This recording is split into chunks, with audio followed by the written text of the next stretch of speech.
Welcome back to the channel, everyone.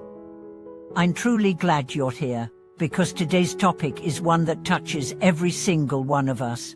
Whether you're a devoted practitioner of the Dharma or someone simply seeking peace in the chaos of modern life, you've likely asked yourself at some point, why can't I control my emotions? You may feel trapped in cycles of anger, anxiety, sadness, jealousy, or frustration.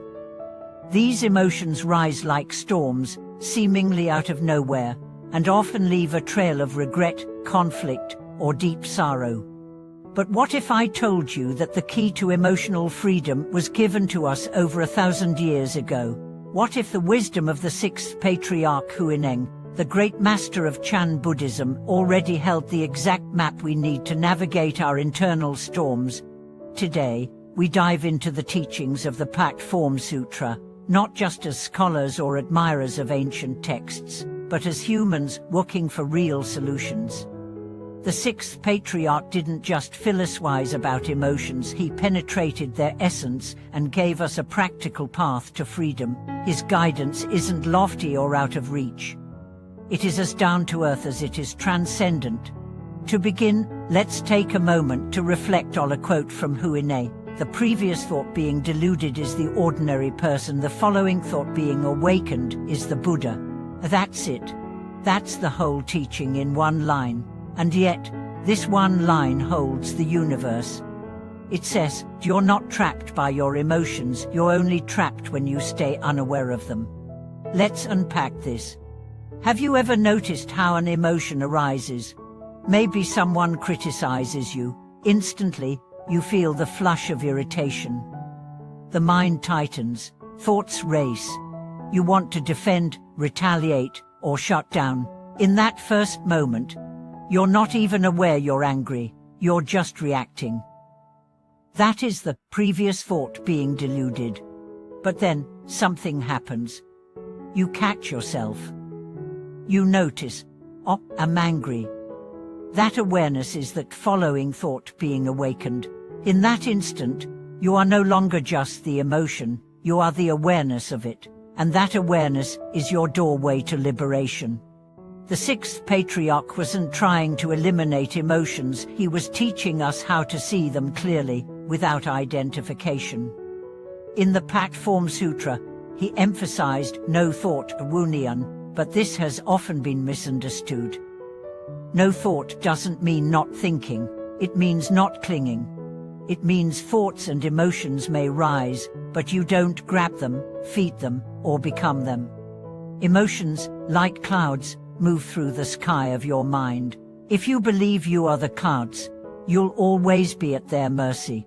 But if you realize you are the sky, vast, unchanging, capable of containing all weather, then the storms no longer terrify you.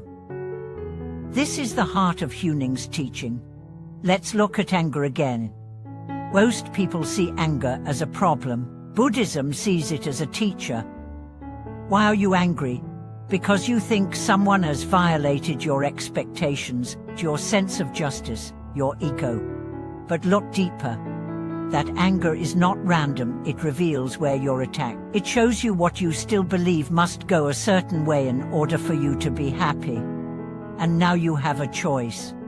You can lash out, continuing the karma of suffering, or you can pause, observe the anger, feel its heat without fueling it, and inquire, what am I clinging to right now? That inquiry is awareness, that awareness is compassion. That compassion is the beginning of healing. The sixth patriarch didn't stop there. He told us to observe not just thoughts, but the observer itself. Who is it that feels anger? Who is the I that says, I'm sad? Can you find it? Or is it just a shifting collection of sensations, memories, beliefs, and preferences? The moment you look for a solid self and don't find one, something miraculous happens. You disarm the emotion. You remove its fuel source. Because emotions are only powerful when they are personalized, when you believe they define you. Without that belief, they rise and fall like waves, without disturbing the depth of the ocean. But what about long-standing emotions, grief, anxiety, depression that seem to sit with you for years. Here again, the Pat Form Sutra guides us. Huineng said, "If you see all phenomena as empty, your mind will be free." Emptiness doesn't mean nihilism. It means fluidity, impermanence, freedom. Your depression is not you, it is an experience rising in awareness. Your anxiety is not a permanent flaw, it is a conditioned response that can be unconditioned. The more you rest in awareness itself, the space behind thoughts, the more these patterns lose their grip. Modern neuroscience confirms this. Studies show that mindfulness, the practice of observing thoughts without judgment, literally changes the brain. It shrinks the amygdala, the center of fear, and strengthens the prefrontal cortex, the seat of compassion and wisdom. What Huineng taught with words, modern science now proves with free machines. But don't let this become another thing to grasp.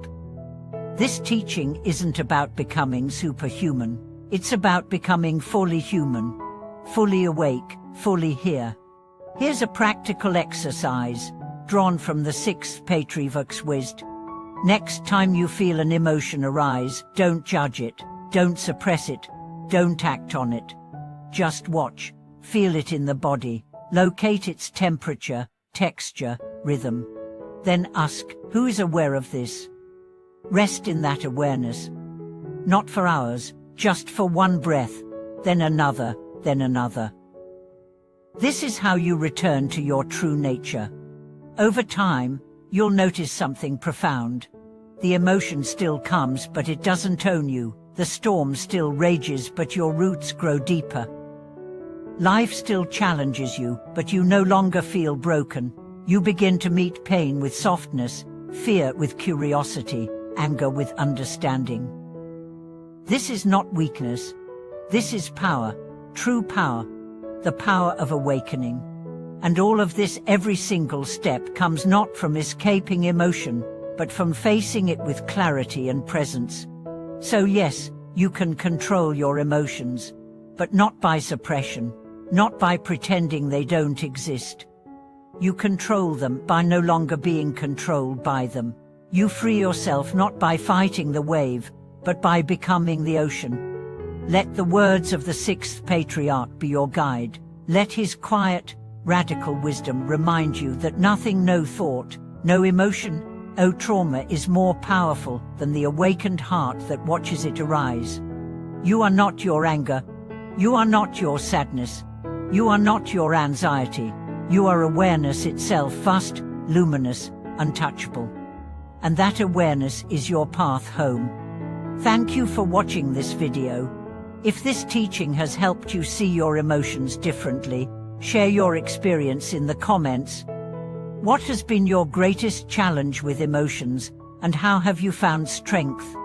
Don't forget to like, subscribe, and turn on notifications so you don't miss our next deep dive into the Dharma. Your presence here keeps this space alive, and your growth inspires others on the path. Until next time, may your awareness grow clearer, your heart more open, and your emotions become your greatest teachers.